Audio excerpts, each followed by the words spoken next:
Sir தலையெல்லாம் ஒரே சுத்தலாக இருக்கும், மயக்கமாக இருக்குது. அப்படி பார்த்தோம், முகத்தில் பார்த்தோன்னே ஒரே டென்ஷனாக இருந்தார். முகமெல்லாம் வேர்த்துருச்சு. கையை காட்டுங்க அப்படின்னா கையெல்லாம் வேர்த்துருச்சு. உள்ளங்கை கையை எப்படி திருப்புன்னு சொன்னால் கையெல்லாம் நடக்குருச்சு. இது விஞ்ஞான வளர்ச்சின்னு நம்ம எடுத்துக்கிறதா அல்லது ஒதுக்கி தள்ளுறதா, அல்லது இந்த விஞ்ஞான வளர்ச்சியில் ப்ளஸ்ஸும் இருக்கும் மைனஸும் இருக்கும். ஆனால் அந்த பெனிஃபிட் அண்ட் ரிஸ்க் ரேஷியோ பார்த்து எது நல்லது எது கெட்டதுன்னு பார்த்து எது பெட்டரோ அதை எடுத்துக்கிறதா. ஆனால் எது எப்படி இருந்தாலும் நீங்கள் டைம் டேபிள் போட்டாலும் சரி, அல்லது மனக்கணக்கு போட்டாலும் சரி, அல்லது மனக்கணக்கிலே திட்டமிட்டாலும் சரி, இந்த மாதிரி சிலையும் பார்க்கணும், குடும்பத்தையும் பார்க்கணும், பெற்றோர்களையும் பார்க்கணும், குழந்தைகளையும் பார்க்கணும். சில வீட்டில் சமுதாயத்தையும் தன்னையும் தன் குடும்பத்தையும் தன் நாட்டையும் செதுக்கி சீர்படுத்தக்கூடிய ஒரு ஒளிதான் குழந்தைகளை வளர்க்குறதே ஒரு தனிக்கலை. ஆனால் அவங்க குற்றம் சொல்லாமல் அவர்களை பாசிட்டிவாக சொல்லியே வளர்க்கணும். ஆனால் அதே சமயத்தில் அவர்கள் செய்கிற தவறை நாம் சொல்லாமல் அவர்களை தவிர்ப்பதற்கான வேலைகளை நாம் செய்யணும்.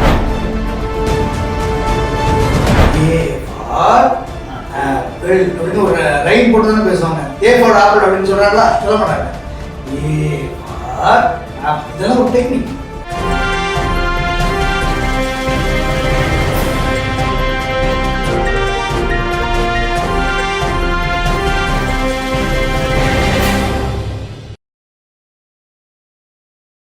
சிசிஆர் மீடியா அன்பர்களுக்கு இனிய வணக்கம்.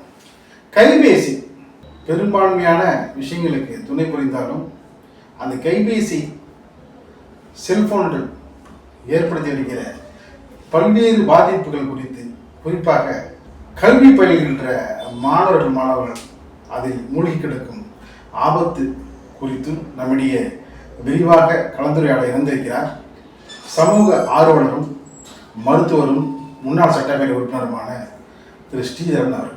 வணக்கம் சார். அதாவது பார்த்தீங்கன்னா சார், காலையில் படப்பிடிப்புக்காக நான் வர போனது பார்த்தீங்கன்னா தொடர் வண்டியில் பேசிட்டு வராங்க. ஒரு வயதானவர், நடுத்தர வயது உள்ளவர்.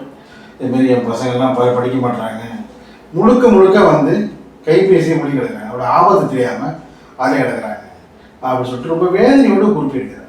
எங்கே பார்த்தாலும் பார்த்தீங்கன்னா முன்பெல்லாம் ஒரு ரயில் பயணங்கள்லையோ ஒரு பேருந்து பயணம் போகிறப்ப எல்லா கையிலையும் நாளிதழ் சொல்கிறோம். இப்பொழுது அது எதுவுமே இல்லை. பார்த்தீங்கன்னா எல்லாமே புனிஞ்சதில் தங்குறாமல் ஏதாவது அந்த இடத்துல எது நடந்தாலும் சரிதான், அதை கூட பொருட்படுத்தாமல் முழுக்க கைபேசிலேயே முடிக்கிறது. இதை விட பார்த்தீங்கன்னா ஒவ்வொரு வீடுகளையும் பார்த்தீங்கன்னா 4-5 பேர் கூடி பேசுவாங்க, எல்லாமே செய்வாங்க. இப்போ ஆளுக்கால தனித்தனியாக பேசுகிறாங்க, தனித்தனியாக செய்கிறாங்க. ஆனால் ஒரே வீடு தாங்க, ஒவ்வொரு ரூம்லேயும் அவங்க பேசுகிறாங்க. யாரும் பேசுகிறாங்க? கைபேசியில் பேசுகிறாங்க. உறவு முறையுடைய உன்னதம் தெரியலை, அதாவது வாழ்வோட அர்த்தம் புரியல. இன்னும் சொல்ல போனால் அந்த பசங்க பள்ளிக்கூட போகிற மாணவர்கள் பார்த்தீங்கன்னா ஒரு சில மாணவர்கள் பொறுப்போட படிக்கிறாங்க. பெரும்பாலான மாணவர்கள் பார்த்தீங்கன்னா முழுக்க கைபேசியோடைய அடிமையாக மாறிவிடுகிற அந்த சூழல். இது எங்கே போயிட்டு இருக்கோம்? சமுதாயத்தில் இருக்கக்கூடிய ஒரு முக்கியமான பிரச்சனை பற்றி நீங்கள் கேள்வி எழுப்பி அடுத்த தலைமுறையுடைய ஆமாம் ஆமாம் அது மருத்துவர் மட்டுமில்லாமல், ஒரு அரசியல்வாதி மட்டுமில்லாமல், ஒரு அரசியல் விமர்சகர் மட்டுமல்லாமல், ஒரு முன்னாள் சட்டமன்ற உறுப்பினர் மட்டுமில்லாமல், அதை தாண்டி ஒரு சமூக தாண்டி ஒரு குழந்தைக்கு தகப்பனாகவும், ஒரு சமுதாயத்தில் ஒரு பிரஜையாகவும், இந்த சமுதாயத்தில் நடக்கின்ற பாதிப்புகளை உணர்ந்து பேசுகின்ற ஒரு பொதுமக்களில் ஒருவனாக நான் சொல்கிறேன். ஒரு பக்கம் mobile phone, cellphone, electronic item, digital media எல்லாம் வளர்ச்சியை கொண்டு கொடுத்தாலும் பாராட்டப்படுகிறது. ஒரு பக்கம் வளர்ச்சி இருந்தாலும் அந்த வளர்ச்சிக்கு ஏற்ப சுகாதாரமான முறையில் பார்த்தோம்னா ஒவ்வொரு குடும்பத்தையும் இது மிகப்பெரிய ஒரு சங்கடத்தை உண்டாக்கியிருக்கிறது. சங்கடம் இல்லை சார். யாராவது வீட்டுக்கு வந்தவங்களை யாருமே வரவேற்று என்ன சாப்பிடுங்க கேட்க மாட்டாங்க. அடுத்த சொல்கிறேன், செகண்ட் செகண்ட் முடியும். அடுத்த சொல்லி வரேன். என்கிட்ட ஒரு பேஷண்ட் வந்தாங்க. சார் தலையெல்லாம் ஒரே சுத்தலாக இருக்கும், மயக்கமாக இருக்குது. அதை முகத்தில் பார்த்தோன்னே ஒரே டென்ஷனாக இருந்தார். முகமெல்லாம் வேர்த்துருச்சு. கையை காட்டுங்க அப்படின்னா கையெல்லாம் வேர்த்துருச்சு. உள்ளங்கை கையை எப்படி திருப்புன்னு சொன்னால் கையெல்லாம் நடுக்கிருச்சு. அப்போ நான் சொன்னேன், பிபி பார்க்க மாட்டேன். பிபி பார்த்தா பிபி வந்து ஹையாக இருக்குது. வயசு 40 வயசு தான். அவர் வாழ்க்கையோட பாதி இடத்து கூட வரையணும். அவ்வளோ ஒரு பிபி தான். அப்போ நான் சொன்னேன், இவருக்கு இப்போவே மருந்து கொடுத்தா இந்த பிபிக்கு இன்னும் 40 வருஷத்துக்கு மருந்து சாப்பிட்டுருக்கணும். இப்போ ஒரு மாத்திரை சாப்பிட்றது 40 வருஷம் கழிச்சு நான் 4 மாத்திரை 5 மாத்திரை சாப்பிட வேண்டியது அப்படின்ட்டு என்ன பிரச்சனை அப்படின்னு சொல்லி கன்வின்ஸ் பண்ணி என்ன கேட்டேன். சொல்லி இப்படி என்ன பிரச்சனையா, இல்லை வீட்டில் எதாவது பிரச்சனையா, அல்லது வேலைக்கு போகிற இடத்துல பிரச்சனைன்னு சொல்லுவேன். ஒன்றும் இல்லை சார், 3 பசங்க, நான் ஒரே ஆள் வேலை செய்கிறேன். பட்ஜெட் போட்டு பிள்ளைங்களை படிக்க வைக்கிறேன். எத்தனையோ கஷ்டங்கள் இருந்தாலும் இந்த பசங்களுக்கு உங்களுக்கு தெரியல, இப்போ இருக்க ஸ்கூலுடைய ஃபீஸு இந்த போக்குவரத்துலாம் பார்க்கும்போது இருந்தாலும் இந்த கஷ்டத்தெல்லாம் பசங்களுக்கு தெரியாமல் அத்தனையும் நானும் என் மனைவியும் மனதில் வைத்துக்கொண்டு பொறுத்து கொண்டு பிள்ளைங்களை படிக்க வைக்கணும். படித்தா இந்த பசங்க அந்த கஷ்டத்தை உணராமல் செய்யற கஷ்டத்தை எப்போ பார்த்தாலும் செல்லு இருக்காங்க சார். படிக்கவே மாட்டேங்க. செல்லு பார்த்துட்டே இருக்கானுங்க சார். அவங்களும் எத்தனையோ சொல்லி பார்க்குறோம், கோபம் வருது. அப்புறம் என்னடா பண்ணுறது அப்படின்னு சொல்லிட்டு ரொம்ப மன உளைச்சல் இருக்குது சார். அதை நினச்சி அது போகுது. அதையும் இப்போ இந்த டிசம்பர் மாதம் வந்துருச்சு. இன்னும் 2 மாதம் தான் முழு பரிசைக்கு இருக்குது. இப்போ இந்த +2 எப்படி ஜெயிப்பான் அப்படின்றது எனக்கு இப்போவுமே டென்ஷன் ஆயிடுச்சு. அதான் எனக்கு டென்ஷன். அந்த கவலை இல்லாத வேறு இல்லை சார். என்னன்னா உங்களுடைய கவலை நியாயமான கவலை அப்படின்னு நான் சொல்லி அவங்கள ஆதரிக்கிறதை உட்காருன்னு சொல்லி தண்ணி குடி சொல்லி சொன்னேன். வாழ்க்கையில் இதையும் நம்ம சந்திச்சுதான் அப்படின்னு சொல்லிட்டு நீங்கள் வாங்க, நீங்கள் எதில் வரீங்க அப்படின்னு. நான் ஸ்கூட்டரில் தான் சார் ஆஃபீஸ்க்கு போகிறேன். நீங்கள் ஒரு நாளைக்கு ட்ரெயினில் போங்க. எந்த ட்ரெயினில், மெட்ரோ ட்ரெயின்லையோ அல்லது எலக்ட்ரிக் ட்ரெயின்லையோ ஒரு நாளைக்கு ட்ரெயினில் போங்க. நாளைக்கு வரும்போது ட்ரெயினில் போயிட்டு அப்புறம் நீங்கள் என்கிட்ட வந்து சொல்லுங்கள் அப்படின்னு. அதே மாதிரி போயிட்டு வந்தார் சார். அவர் சொல்கிறார், சார் என் பையன் மேலே கூப்பிட்டாங்க சார். என் பையனை தான் நான் கூட சொன்னேன், நம்ம பையன் படிக்க மாட்டாங்க. அந்த ட்ரெயினில் எல்லாரும் தான் சார் செய்கிறாங்க. அப்போ இந்த சமுதாயமே வித்தா சார் இருக்குது.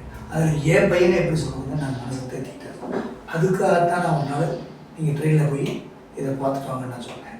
இது விஞ்ஞான வளர்ச்சின்னு நம்ம எடுத்துக்கிறதா அல்லது ஒதுக்கி தள்ளுறதா, அல்லது இந்த விஞ்ஞான வளர்ச்சியில் ப்ளஸ் இருக்கும் மைனஸ் இருக்கும். ஆனால் அந்த பெனிஃபிட் அண்ட் ரிஸ்க் ரேஷியோ பார்த்து எது நல்லது எது கெட்டதுன்னு பார்த்து எது பெட்டரோ அதை எடுத்துக்கிறதா. ஆனால் எது எப்படி இருந்தாலும் எல்லாரும் என்ன சொல்கிறாங்க அப்படின்னா, மருத்துவ ரீதியாக அறிவுகள் வளர்ந்தாலும் விஞ்ஞானம் வளர்ந்தாலும் நீங்கள் செல்ல பாருங்கள். ஆனால் அதுக்கு ஒரு டைம் போட்டு வைங்க.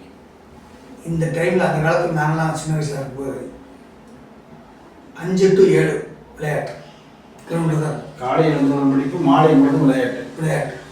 அந்த 2 மணி நேரம் நீங்கள் அதே மாதிரி நீங்கள் ஸ்கூலுக்கு போயிட்டோ காலேஜ் போயிட்டு வந்துட்டீங்கன்னா 1 மணி நேரம் நீங்கள் செல்வாங்க. இந்த 1 மணி நேரம் கழிச்சு திருப்பி பாடத்தை முடியும். அப்புறம் 1 மணி நேரம் 2 மணி நேரம் கழிச்சு ஒரு 1/2 மணி நேரம் 1 மணி நேரம் விளையாடுங்க, எதாவது பண்ணுங்க, அப்புறம் போய் படுங்க. இப்படி நம்ம வகுத்துக்கிட்டா தான் இந்த விஞ்ஞான வளர்ச்சியில் நம்ம தப்பிக்க முடியுமே தவிர இந்த விஞ்ஞான வளர்ச்சியும் இந்த டிஜிட்டலும் இந்த செல்லும் வந்து தவிர்க்க முடியாது. ஆனால் நாம் நம்ம மாற்றிக்கணும். எப்படி மாற்றிக்கணும்? அதுலேயும் நமக்கு அதுலேருந்து முழுசாக அப்படி விடக்கூடாது. ஆனால் நம்ம உடம்பும் பாதிக்கப்படக்கூடாது. இதுக்கு நம்ம ரேஷன் பண்ணணும். எப்படி பண்ணுறது? நம்ம வந்து ரீஷெடியூல் பண்ணணும்.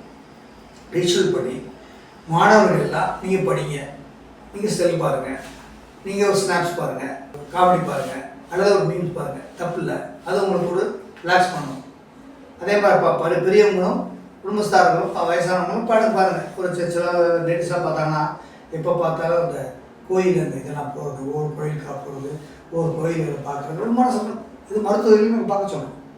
அப்படி இருக்கிறது பார்க்கணும். ஆனால் எல்லாருக்கும் அந்தந்த ஒரு சின்ன பையனை போய் கோயில் பார்க்க சொல்ல பார்ப்பான். அவன் வந்து ஏதாவது ஒரு யூடியூப் தான் பார்ப்பான். பார்க்கட்டும், தப்பு இல்லை. ஆனால் எப்போ பார்க்கணும், எவ்வளோ நேரம் பார்க்கணும், என்னென்ன எப்படி பார்க்கணும், எவ்வளோ தூரம் பார்க்கணும் அப்படிங்கிறதான் நம்ம வந்து ரேஷன் பண்ணணும். ஒரு சில மாதங்களில் வந்து 10ஆம் வகுப்பு பொதுத் தேர்வு, 12ஆம் வகுப்பு பொதுத் தேர்வு, 11ஆம் வகுப்பு பொது தேர்வு. ஆமாம், இந்த நேரத்தில் நாள் வந்து போகிறது தெரியாது, அதனுடைய ஆபத்து தெரியாமல் செல்போன்லேயே மூழ்கி கிடக்குறாங்க. இதை என்ன சொல்லுவாங்க எங்கள் மெடிக்கல் இதில் +2 சிண்ட்ரோம் அப்படின்னு சொல்லுவாங்க.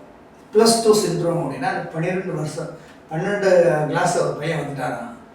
வீட்டில் படி படி படி படின்னு அப்பா அம்மாவும் டார்ச்சர் பண்ணுவாங்க.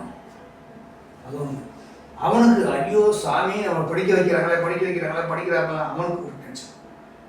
இங்கே ஸ்கூலுக்கு போனால் ஹெட் மாஸ்டர் பசங்களை நல்லா படித்து ரிசல்ட் கொண்டு வரணும்னா அந்த வாத்தியார்கள் அவங்க ப்ரெஷர்.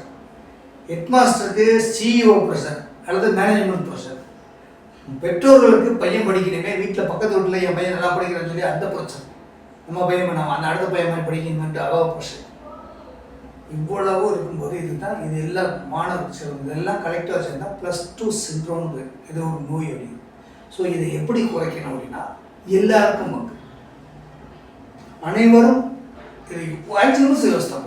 பள்ளி, வீடு, சமூகம், நட்பு, வாத்தியார், குடும்பங்கள் அதெல்லாம் பார்த்து உறவுகள் வராங்கன்னா வந்தாங்கன்னா சொல்லணும். இப்போ நீங்கள் சொல்லணும், கரெக்டாக சொன்னீங்க. ஒருத்தர் சொந்தக்காரர் வந்தாங்கன்னா அவன் பார்த்துட்டு பார்க்க கூட மாட்டாங்க எப்படிங்கிறது. இப்போ இதில் என்ன ஆகி போச்சுன்னா இன்னொரு பேஷண்ட் வந்தாங்க, கொஞ்சம் வயசு. சார் எனக்கு நடந்தாலும் தலை சுற்றுது அப்படின்னு. தலை பேசி சுற்றுது சார், ரொம்ப தள்ளிட்டே போகுது அப்படின்னு. அவர் நான் புரிஞ்சிச்சேன் எனக்கு. உடனே ஜோக்காக எவ்வளோ நேரம் செல்லு பார்ப்பீங்க அப்படின்னு கணிச்சிட்டீங்க. குனிஞ்சு பார்த்து செர்விக்கல் ஸ்பாண்டிலைட்டிஸ்ன்னு சொல்லுவாங்க. இந்த போன் வந்து ஜாயிண்ட் வந்து அப்படியே லாக் ஆயிடுச்சு. அப்போ அந்த ஜாயிண்ட்டுக்கு இடையில போகிற ரத்த குழாய், தலைக்கு போகிற ரத்த குழாய் வந்து உரசுது, அடைபடுது. ஸோ ரத்தத்துக்கு பிளட்டுக்கு சரியாக போகாதனால மயக்கம் தள்ளாடுது, அப்படியே தள்ளாடு. அப்போ நான் சொன்னேன் அப்படியே நின்று பார்த்துட்டு உடனே எனக்கு சின்ன உடனே அந்த அந்த குனிஞ்சிருக்காரு. அப்போ நான் நின்றுட்டு ஆப்போசிட் செல் அப்படியே வச்சு பார்த்துட்டு இப்போ எப்படிங்க இருக்குங்க, இப்போ எப்படி நடங்க அப்படின்னு சொல்லிட்டு சொன்னேன். சார் இப்போ பரவாயில்ல சார் அப்படின்னு. அப்போ தான் சொன்னேன், செல்லு பார்த்து குனிஞ்சு செல்லு பார்த்து உங்களுக்கு இங்கே தேய்மானம் ஆயிடுச்சு, எலும்பு தேயுது. இது இந்த வயசில் தேயறதில்லை, 70 வயசில் தேய வேண்டிய பாதிப்பு உங்களுக்கு 35 வயசில் வருது. இது வந்து ஆக்குபேஷனல் டிசார்டர். சார் என்ன சார் பண்ணுறது, நம்ம தொழிலே அப்படி தான், கம்ப்யூட்டர் தான் பார்க்கணும், நீங்கள் தான் டைப் பண்ணிட்டு இருக்குது. அதுவும் இல்லாமல் முடிச்சுட்டு வந்தோம்னா உங்களுக்கு இருக்க டென்ஷனில் ஒரு செல்லை தான் பார்க்க வேண்டியிருக்கு போகிற வரைக்கும் அப்படின்னு சொல்லிட்டு இதை விட்டுருங்க, இதை குறைச்சிடுங்க. இப்போ இப்படி குனிஞ்சிருக்கிறப்ப இப்படி நிமிந்து ஆப்போசிட்டில் இப்படி எக்ஸசைஸ் பண்ணுங்க அப்படின்னு சொல்லிட்டேன். ஸோ இதனால் ஒரு உயர்வுக்கும் ஒரு பிரச்சனை இருக்கத்தான் செய்யும். அதாவது எப்படின்னா ஒவ்வொரு ஆக்ஷன் நியூட்டன்ஸில் மாதிரி தான், ஒவ்வொரு ஆக்ஷனுக்கும் ஒரு ரியாக்ஷன் இருக்க மாதிரி இது இருக்கத்தான் செய்யும். இது காலத்தினுடைய டைனமிக் சேஞ்ச், இதை தவிர்க்க முடியாது. ஆனால் அதில் எப்படி நம்ம பாதிக்காமல் கையாளுறது அப்படிங்கிறதான் பிரச்சனை. இதை வந்து என்ன பண்ணணும், ஒன்றும் நீங்கள் மருத்துவர்கிட்ட போய் பார்க்கணும், இல்லையா இது மருத்துவர்கிட்ட போடல, அதுவும் யூடியூப்ல இருக்கு, எல்லாமே யூடியூப் இருக்கும். அதனால வந்து நீங்கள் தேவையான நேரத்தில் அளவுக்கு இருந்துச்சுன்னா அமிர்தம் நினைச்சுக்கிற மாதிரி கொஞ்ச நேரம் பாருங்க. டைம் டேபிள் போடுங்க. பாடமும் சம்மந்தமாக இருக்கு. அதே மாதிரி இந்த 4ஆம் கிளாஸ் 5ஆம் கிளாஸ் பிள்ளைகளுக்குலாம் காலையில் இருந்தோன்னா பார்த்தா எங்கள் வீட்டிலலாம் பேத்தி ஒரு சீட் எழுதி வச்சுருக்கோம். 8:30க்கு வந்து குளிச்சுட்டு 8:45க்கு டிஃபன் பிரேக்ஃபாஸ்ட், 9 o'clock ஸ்கூலுக்கு போனால் அந்த டைம் டேபிள் போடணும் இல்லையா, அதே மாதிரி டைம் டேபிள் தான் போடணும். நீங்கள் டைம் டேபிள் போட்டாலும் சரி, அல்லது மனக்கணக்கு போட்டாலும் சரி, அல்லது மனக்கணக்கிலே திட்டமிட்டாலும் சரி, இந்த மாதிரி செல்லையும் பார்க்கணும், குடும்பத்தையும் பார்க்கணும், பெற்றோர்களையும் பார்க்கணும், குழந்தைகளையும் பார்க்கணும். சில வீட்டில் பெண்களே குழந்தைகளோட பார்க்காம டிவி பார்க்குறது, செல்லில் சீரியல் பார்க்குறது, சீரியல் பார்த்து அப்புறம் வந்து இங்கே தோசை கறிக்கிட்டு இப்படியும் இருக்கு. அதனால எல்லாருக்குமே இது வந்து போகும் தான். அதனால வந்து இது ஒரு படிப்படியாக நீங்கள் எல்லாரும் சேர்ந்து எதை இருப்போம், work by work, play by play. நீங்கள் வேலை செய்யும்போது வேலை செய்யுங்க, விளையாடும்போது விளையாடுங்க, படிக்கும்போது படிங்க, குடும்பத்தோட பொழுது கழிங்க என்பது தான் நமக்காமே ஒரு டேபிள் போட்டு வத்துக்கிட்டா தான். இதை யாரும் சொல்லி கொடுத்தோம் டாக்டர்கிட்ட போயோ மற்றவங்ககிட்ட போய் பண்ணுறதை விட நாம் வந்து வத்துக்கிறதா இந்த பிரச்சனையை தவிர்க்க முடியும். இதை எல்லாரும் செய்வாங்கன்னு நான் நினைக்கிறேன். அதாவது ஒன்று சொல்லுவாங்க, 5 விளையாது 50 விளையாது. கண்டிப்பாக அது இன்னைக்கு இருக்கிற வந்து பள்ளி மாணவர்களுக்கு அது சொன்னால் வந்து இப்போ அந்த விஷயத்தை வந்து சொன்னாலே பல பெற்றோர்கள் மட்டும் இல்லை சமூகமே சொன்னாலும் அது வந்து காது கொடுத்து வந்து கேட்பதற்கான சூழல். சில மாணவர்கள் வந்து கேட்குறாங்க, பெற்றோர் சொல்வது கேட்குறாங்க, சமூகம் சொல்வது கேட்குறாங்க. அதாவது பார்த்தீங்கன்னா நீங்களும் வந்து பல கஷ்டங்களை கடந்து தான் வந்து ஒரு மருத்துவராக முத்திரை வகித்து சாதனை படிச்சிருக்கீங்க. இந்த படிப்புங்கிற கல்விங்கிற பெரிய விஷயம் அதை எப்படிலாம் வந்து பயன்படுத்தும் இன்றைய மாணவர்கள்? அதாவது அந்த காலத்தில் சொன்ன கல்வி என்பது மிகப்பெரிய ஆயுதம், ஒரு அறிவாயுதம். ஒரு அறிவாயுதம். கல்வி என்பது மிகப்பெரிய ஒரு சிற்பியின் கையில் இருக்கக்கூடிய ஒரு புலி.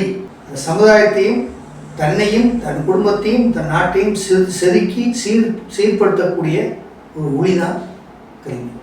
அந்த கல்வியினால் தான் நாம் வாழ்க்கையில் முன்னேறுவதும் ஒரு நல்ல நிலையை அடைவதும் கல்வி தான். பருவத்தில் பெய்யாத மழை பெய்தும் பிரயோஜனம் இல்லைன்னு சொல்லுவாங்க. அதுபோல பருவத்தில் பயின்று கல்வியை கற்காத ஒரு கல்வி பிற்காலத்தில் பயன்படாது. அதனால் கல்வி கற்கக்கூடிய வயசு இந்த இளம் வயது, இந்த பள்ளி பருவம்னு சொல்கிறாங்கள இந்த பள்ளி பருவத்தில், இந்த ஸ்கூல் ஏஜில், அந்த பள்ளி பருவத்தில் அந்த படிப்பை அந்த கல்வியை முழுவதுமாக நாம் படிக்க வேண்டும். அப்படி படித்து நாம் அதை தவற விட்டு விட்டோம் என்றால் பிற்காலத்தில் நம் வாழ்வில் மிகப்பெரிய துயரங்களை நமக்கு மட்டுமில்லை, நம்மை சார்ந்தவர்கள், நம்ம பெற்றோர்கள், நம்ம குடும்பம், நம்ம சமுதாயம் எல்லாருக்குமே பாருங்கள். ஒரு ஓடையில் வந்து ஒரு பேப்பரை போட்டால் அதை அடிச்சுட்டு போய் ஏதாவது ஒரு கரை சேர்த்துடும். அது வெலாசிட்டி ஆஃப் தி வாட்டர், அந்த வாட்டருடைய வெலாசிட்டியுடைய தன்மையை. அதுபோல் கல்வியை நீங்கள் கற்றுக்கொண்டுட்டீங்கன்னா அது அடித்து போய் ஏதோ ஒரு சந்தர்ப்பத்தில் உங்களை கரை சேர்த்து விடும். எங்கள் கிராமத்தில் நாங்களாம் படிக்கும்போது சொல்லுவாங்க, எல்லா பெற்றோரும் சொல்லுவாங்க, நாங்கள் தான் படிக்கலை, எங்களுக்கு படிக்கக்கூடிய அந்த வாய்ப்பு இல்லை. சிலவங்க எங்களுக்கு படிக்கக்கூடிய வாய்ப்பு இருந்தது, ஆனால் நாங்கள் படிக்கலை, அந்த படிப்பு தவறுகிட்டோம். ஆனால் நாங்கள் செய்த தவறு என் பிள்ளைகள் செய்ய தவறக்கூடாது, நீங்கள் படிக்கணும் அப்படின்னு சொல்லி தான் எங்களெல்லாம் வந்தாங்க. என்ன உங்கள் பையன் பண்ணுறாரு, படிக்கிறாரு, இதை பண்ணணும்னு நினச்சிட்டு இருக்காரு, இதை பண்ணுவார் அப்படின்னு தான் பேரண்ட்ஸ் சொல்கிறாங்களே தவிர பையனை இப்படி படிக்கணும், இந்த மாதிரி படிக்க வைக்க போகிறேன் அப்படின்னு யாரும் சொல்ல முடியல. சில வீடுகளில் பார்த்தீங்கன்னா மிஸ்ஸு சொல்கிறது எழுதிக்கிறான், எழுதி விட்டு இருக்கிறான், இன்னும் எழுதுவான். அந்த நிலையே சில இலங்கையில் இருக்கின்றது. அப்படித்தான் நம்ம பார்க்க வேண்டும். படிக்கிறார், படிப்பான், படித்து கொண்டு இருக்கிறான், படிப்பான் என்று நம்புகிறேன் அப்படின்னு போயிட வேண்டியதான். இந்த மாணவர்கள் வந்து ரொம்ப வந்து பொறுப்பான நேரம் என்ன சொல்கிறாங்க. இந்த நேரம் வந்து அதாவது ஹியூமன்ஸ் சைல்டு சைக்காலஜின்னு சொல்லுவாங்க. இது 5 7 வயசுலேருந்து 12 வயசு வரைக்கும் அந்த சைக்காலஜி வந்து ஷார்ப்பாக டெவலப் ஆகும் மைண்டில். ஸோ அந்த நேரத்தில் நம்ம குற்றமும் சொல்லக்கூடாது. We should not find fault with the children. குழந்தைகளை வளர்க்குறதே ஒரு தனிக்கலை. ஆனால் அவங்க குற்றம் சொல்லாமல் அவர்களை பாசிட்டிவாக சொல்லியே வளர்க்க வேண்டும். ஆனால் அதே சமயத்தில் அவர்கள் செய்கிற தவறை நாம் சொல்லாமல் இருக்கக்கூடாது. சொல்லாமல் அவர்களை தவிர்ப்பதற்கான வேலைகளை நாம் செய்ய வேண்டும். குற்றம் சொல்லி அக்யூஸ் பண்ணணும்னா அவனுக்கு பிடிக்காது. ஏன்னா அந்த நேரத்தில் எது சொன்னாலும் அவனுக்கு அந்த சைக்காலஜி நல்ல ஆழமாக இருக்கும். அதனால சொல்லுவாங்க வந்து 5 12 வயசு வரைக்கும் பாருங்கள், டீச்சர் வந்து கிளாஸ் இருக்கும்போது இந்த மெத்தட் ஆஃப் டீச்சிங் பார்த்தீங்கன்னா ஏ ஃபார் ஆப்பிள் அப்படின்னு ஒரு ரைட் போட்டு தானே பேசுவாங்க. ஏ ஃபார் ஆப்பிள் அப்படின்னு சொல்கிறாங்களா? சொல்ல மாட்டாங்க. A for apple. இதெல்லாம் ஒரு டெக்னிக். குழந்தைங்களுக்கு பிடிக்கும். இன்னைக்கு எப்படி சொல்லிவிட்டா படிக்கிறாங்க இல்லை அப்படின்னு சொல்ல முடியாது, படிக்கிறாங்க. ஆனால் என்ன அப்படின்னா விஞ்ஞான வளர்ச்சியில் எல்லாருமே எப்படி ஆக்குபேஷன்ஸ், எல்லாருக்குமே ஸ்ட்ரெஸ், மெக்கானிக்கல் லைஃப். அதாவது நம்ம சாப்பிட்ற காய்கறியிலிருந்து தானியங்கள்லேருந்து பொருள்கள் எல்லாமே இருந்து நம்மளுடைய வேலை இடம், வேலை, குடி தண்ணீர், தானியம், சாப்பாடு போன உற்பத்தி எல்லாமே ஒரு 100 கிலோமீட்டருக்குள்ளே இருக்கும். இன்றைக்கி அப்படி இல்லை. இப்போ எல்லாருமே பிஸி ஆயிடுச்சு. அப்போது சர்வைவல் ஆஃப் தி ஃபிட்டஸ்ட் அப்படி இருக்கின்ற போது எல்லாருமே ஸ்ட்ரெஸ். அப்படி இருக்கின்ற போது எல்லாமே அப்படி தான் இருக்குது. கூட விஞ்ஞான வளர்ச்சி இது எல்லாம் இருக்கும்போது நம்ம தான் வந்து அதை பார்த்து எப்படி நம்ம வந்து ஒரு வித்தை விதைக்கும் போது காயப்படும் போது வெயில் வரும்போது பார்த்து நம்ம அப்படியே பரப்பி விடுறது. வெயில் மறையுது காத்தடிக்கும் போதுனா உடனே அதை எடுத்து சுட்டி வச்சுருது. அடுத்து கொஞ்ச நேரம் வரும்போது அதை விரித்து காய போடணும். இப்படி இருக்கணுமோ இதே மாதிரி நம்ம இந்த செய்ய வேண்டும் என்பதுதான் இன்னைய தடையில் கடந்து முத்திரை பதித்த போல இதையும் கடந்து மாணவர்கள் கடந்து சென்று சாதிப்பார்கள் என்றன உங்களுடைய சாதித்து கொடுத்தான் இருக்கிறார்கள் இளைஞர்கள். இதையும் சாதிக்க வேண்டும். அங்கொன்றும் இங்கொன்றும் சிராய்ப்புகள் இருக்கத்தான் செய்கிறது, இல்லை என்று சொல்ல முடியாது. அந்த சிராய்ப்புகளை கண்டறிந்து அதை தீர்ப்பதற்கான நிவாரணம் என்ன என்பதை அறிந்து அதை தீர்க்கக்கூடிய வழியில் தீர்த்து அதை தொய்வின்றி மனசு விடாமல் அந்த நேரத்தில் நாம் செய்வோமானால் எதையும் தாண்டி விடலாம் என்பதுதான் யதார்த்தம். மிக்க நன்றி.